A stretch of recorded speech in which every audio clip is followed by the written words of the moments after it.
Crank that up, boss. Crank that fucking up. If you've ever seen Lil Wayne in concert, you know.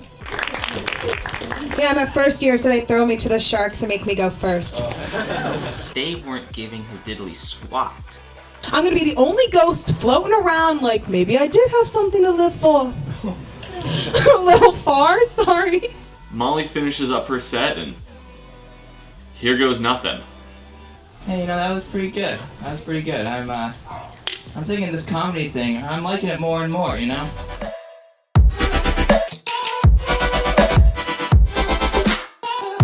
sort of, actually, I don't know, I'm getting kind of nervous about this comedy thing.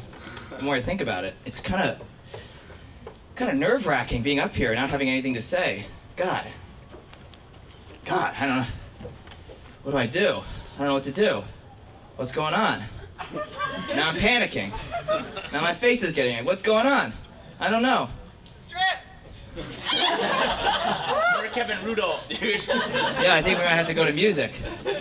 Oh my god. I'm kind of losing it. I'm losing control of the crowd. So I realize I have to buckle down, really give him a good performance. Sam Coach turned me on to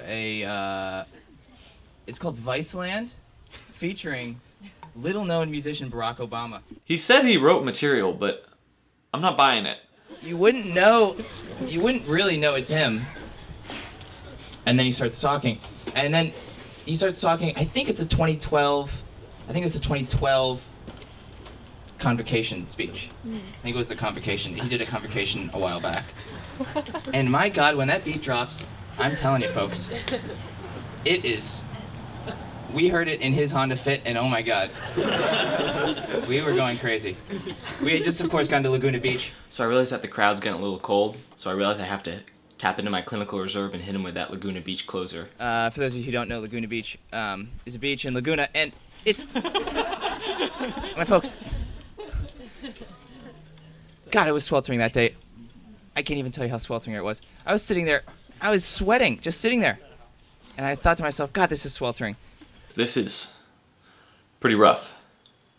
God, I'm liking this comedy thing. I think I might transition actually into comedy. From music, from my Kevin Rudolph sort of Lil Wayne phase. I think it could really morph into something quite nice. So, if you'll bear with me, I'm just going to do about 13 more minutes. We're going to talk about... Wait, really? Actually, who is the next performer? Oh, okay, great. Okay, so I'll shut up, and Greg Feiner, the actual comedian, will start talking. Here we go!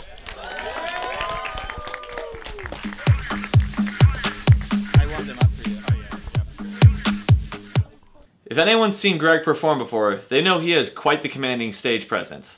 Hang on, I'm just gonna get comfortable here. I don't know.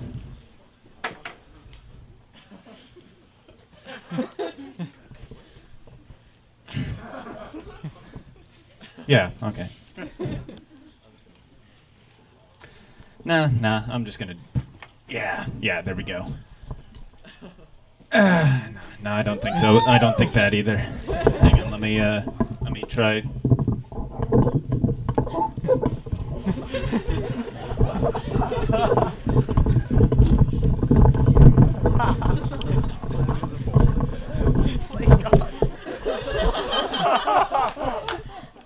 There, that's better. Okay, so what do you call a group of friends in a mental institution? Attempted suicide squad? Strap in, folks, it's gonna get worse. He opens up with some lighter material, something to really ease his way in. I've started walking and biking a bit more, and like the stuff that you notice about a place you've lived for so long when you start walking versus driving is like insane. Like, I just noticed that there's an AutoZone right across the street from Sprouts that I have never seen before in my entire life. But it is clear that it has been here for millennia. You know what I mean? Like, it's like this business was here before the rest of Eagle Rock, and I'm like, how did I never see this before? It's only from walking. And another thing that I saw is I was walking past this wall, and I saw that somebody had spray painted Black Lives Matter on it, and then somebody had come in with white spray paint and crossed out black and written all, so it said All Lives Matter. And I think that's just like the problem with the all lives matter argument illustrated right there.